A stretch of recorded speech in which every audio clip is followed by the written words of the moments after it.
Hola amigo, amiga! Today's vlog ay magkukulay tayo ng aking buhok. DIY hair color. So, eto nga yung binili ko, Brilliant Swarovski. Ilalagay natin netong gloves para hindi naman mamansyahan yung ating mga kamay.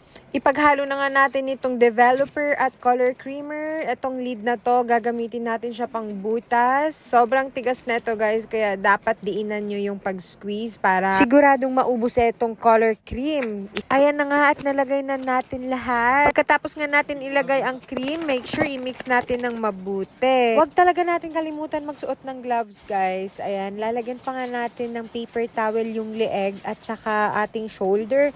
Kasi nga, hindi ako gagamit ng towel. Sayang din naman kung mamantsahan, 'di ba?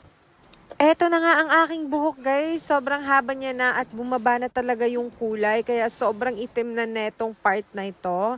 Sa kapal ng aking buhok, kailangan natin siyang i-divide ng layer by layer. Binuksan ko na nga to at ayan, nagkalat pa.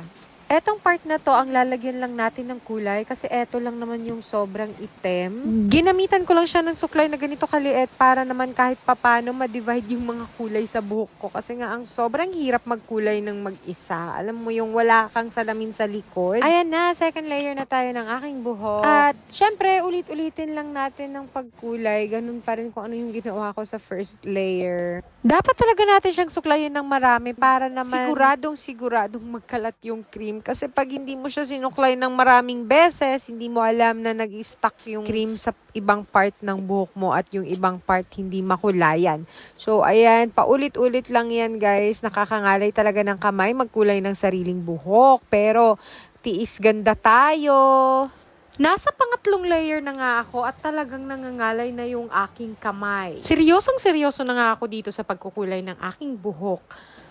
At ayan na nga, second to the last layered. So, 5 layered po yung buhok ko. Finally, nandito na tayo sa last layered ng aking buhok. Pero kokonti-kontiin ko muna siya dahil nga napaka-importante tong tip ng buhok natin.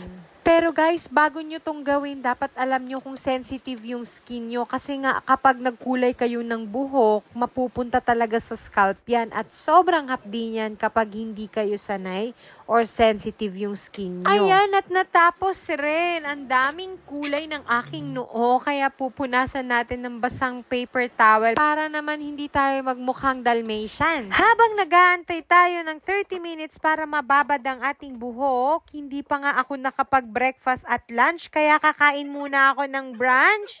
2:00 na po ng tanghali. Saktong-sakto dahil ako'y gutom na. Kaya magmumukbang na lang muna tayo habang nag-aantay. Tapos na nga tayong kumain at hindi ko naubos ang pagkain. Iinom tayo ng soda water plus lime juice. Cheers!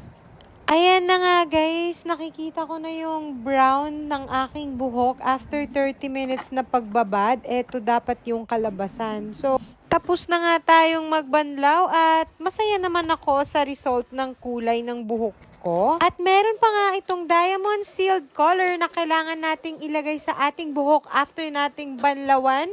Napakabango at napakalambot na ito sa buhok. Treatment po siya pagkatapos kulayan ng ating buhok. Kailangan mo rin siyang ibabad ng mga 2 minutes bago banlawan. So, ayan, tapos na tayong magbanlaw at magbo-blow dry na tayo ng buhok. So, ayan guys, nakita nyo na yung brown niya. Napakaganda at masaya naman ako sa kalabasan. Ito na nga yung kulay ng buhok ko kapag tuyo na. O, diba? Dahil nga dalawa yung pangkulay na binili ko, dahil gusto nating ma-achieve tong grayish na buhok. At ayan, magsisimula na naman tayo sa uno. 6 hours po yung buhok ko bago natapos. Tingnan nga natin kung kakapit itong grayish na kulay dito sa brown kong buhok. Natapos ko na nga at kinat ko na. Sobrang haba na ng vlog ko. Napapagod na akong mag-voice over.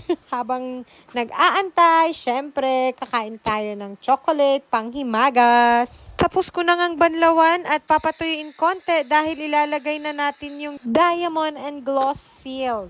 After 2 minutes, nagbanlaw na rin ako ng buhok. At pagkatapos ng blow dryer, ayan na nga. Sobrang ganda naman yung kulay. Thank you for watching. Bye!